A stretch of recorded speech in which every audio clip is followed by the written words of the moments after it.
아파트 매수 심리가 꿈틀한다. 여러분 이거 한번 보세요. 전주 대비 서울 아파트 매매 수급지수 상승률입니다. 플러스 0.3포인트가 올랐습니다. 전주 대비해서. 예. 이게 전주 대비해서 매매 수급지수가 0.3포인트가 올랐다는 것은 여러분 결국은 사겠다는 사람들이 많아졌다 이런 뜻인가요? 예. 사겠다는 사람들이 많아졌다는 뜻입니다. 예. 실제로도 보면 2월 셋째 주 66.7을 기록했습니다. 예. 2월 첫째 주는요 66.5였거든요. 그리고 2월 둘째 주는 66.4였습니다. 그러니까 서울 아파트 매매 수급 지수가 둘째 주에는 66.4로 떨어졌다가 셋째 주에는 66.7로 올라갔다는 얘기예요. 예, 그만큼 말입니다. 심리가 변하고 있다는 뜻입니다. 심리가. 이것은 어쩌면 굉장히 중요한 거예요. 굉장히 중요한 거예요. 심리가 꿈틀꿈틀 된다는 거. 물론 이게 기준이 100이거든요. 기준이. 이게 100이 됐을 때 아파트를 사려고 하는 사람과 아파트를 팔려고 하는 사람, 매수자와 매도자가 이게 경쟁선상에 서는 거거든요. 그런데 100보다 미치다. 그러면 매수자가 별로 관심이 없어요. 66.7이면 매수자가 관심이 없고요. 팔려고 하는 사람들만 많다. 팔려고 하는 사람들만 많다. 이게 시장을 잃는 법입니다. 그런데 여러분 팔려고 하는 사람은 많고 살려고 하는 사람이 자꾸 늘어나요. 늘어나지만 100미치라서 아직 그렇게 많이 늘어나지는 않아요. 그러면 가격은 어떻게 될까요?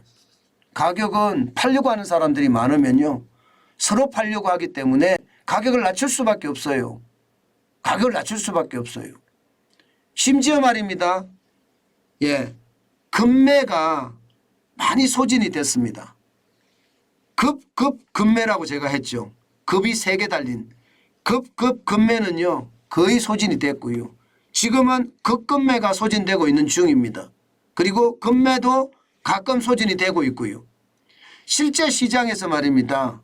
예, 급금매가 소진이 되고 있는데 실제 급금매가 소진이 되는 그 가격을 보면 국토부 실거래가 공개를 보면요.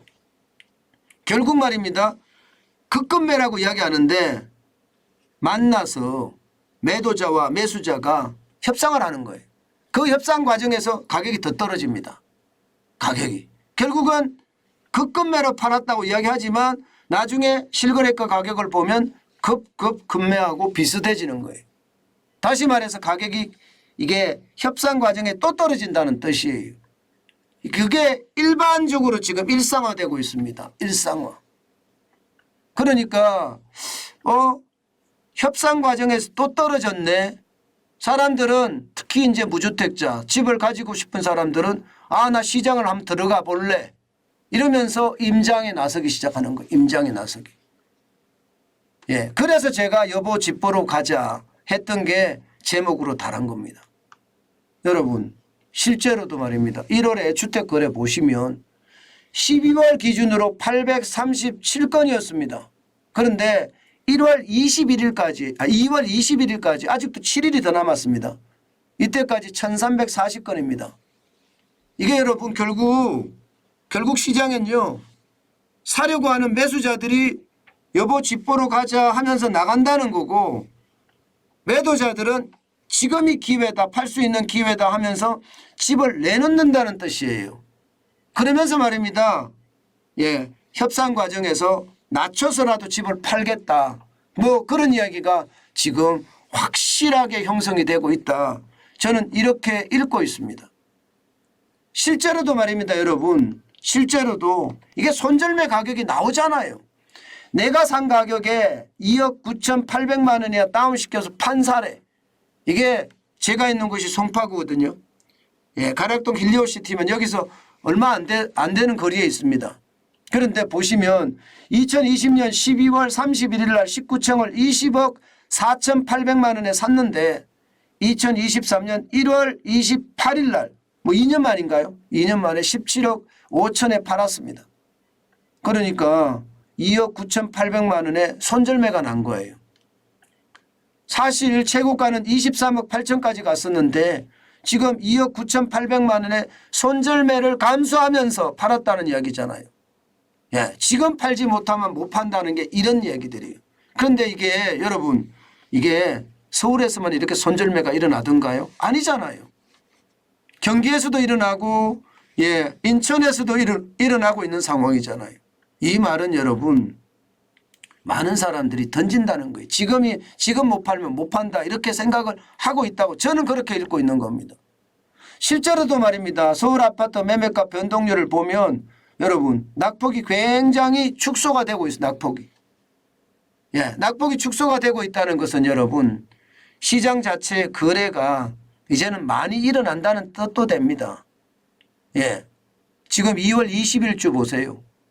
마이너스 0.26이잖아요. 2월 6일주만 하더라도 마이너스 0.31까지 떨어졌거든요.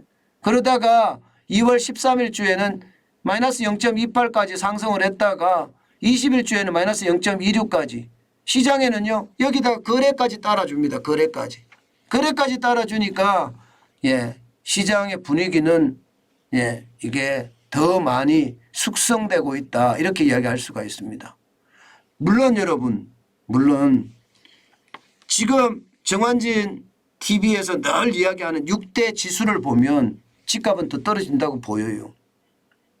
예, 예를 들어 금리가 문제가 지금 심각하잖아요. 미분양 계속 늘어나고 있잖아요. 전세 가격 계속 떨어지고 있죠. 주택 구입 부담 지수 지금 말이 아닙니다. 예, 말이 아닙니다. 계속 떨어진다고 봐야 됩니다. 예, 그 외에도 분양률 예, 이게 심상치 않죠. 예, 여기에다가 우리가 생각하는 어떤 심리 지수도 계속 떨어지고 있죠. 그러니까 6대 지수를 보면 계속 떨어지는 분위기는 맞아요. 떨어질 거라고도 생각을 해요. 그러나 이제 폭락에 대한 어떤 위험이 없어지면 예, 적게 말입니다. 지금 0.26이나 마이너스 0.26이나 마이너스 0.11이나 이렇게 적게 떨어지면서 길게 갈 가능성이 굉장히 높거든요. 한국은행 이창용 총재가 무슨 이야기를 했나 하면요. 집값이 하락폭이 준다는 것은 굉장히 좋은 신호다 이렇게 이야기했습니다. 예, 이게 한국은행 총재 정도면 말 함부로 하면 안 되거든요. 그런데 이창용 총재가 이렇게 말까지 했다는 것은요. 여러분 결국은요. 낙폭을 줄여서 이제 천천히 예, 경착륙이던 집값이 서서히 연착륙으로 가지고 가고 있다 이런 얘기입니다. 연착륙과 경착륙의 차이는요. 위기냐 아니냐의 차이인데요. 위기일 때는요. 예, 내가 가고 싶은 곳에 아파트 매물이 나옵니다. 그런데 위기가 아닐 때는 내가 가고 싶은 곳에 아파트 매물이 안 나옵니다. 그래서 시장을 보시라는 거예요. 그래서 여보 집 보러 가자 이렇게 제가 제목을 달은 겁니다. 지금 사라 안 사라 이런 얘기가 아닙니다. 예, 여러분의 마음에 드는 곳 내가 꼭 가야 되는 곳 나는 여기 가서 자식 교육을 제대로 시켜야 되겠어 이렇게 생각하면요. 30-40% 떨어졌다 이러면 한 번쯤 예, 시도를 해보고요. 실제 만나서 협상을 하면서 더 떨어뜨릴 수도 있는 겁니다. 더 떨어뜨려서 예, 매입을 하는 것도 한번 생각을 해보자 이런 뜻입니다. 내가 가고 싶은 곳이라는 뜻 이게 굉장히 중요합니다. 저는 여러분들에게 오늘 주말입니다. 예, 그래서 임장 현장 답사 한 번쯤 해보시는 것이 어떨까 제가 그렇게 꼭 말씀을 드리겠습니다.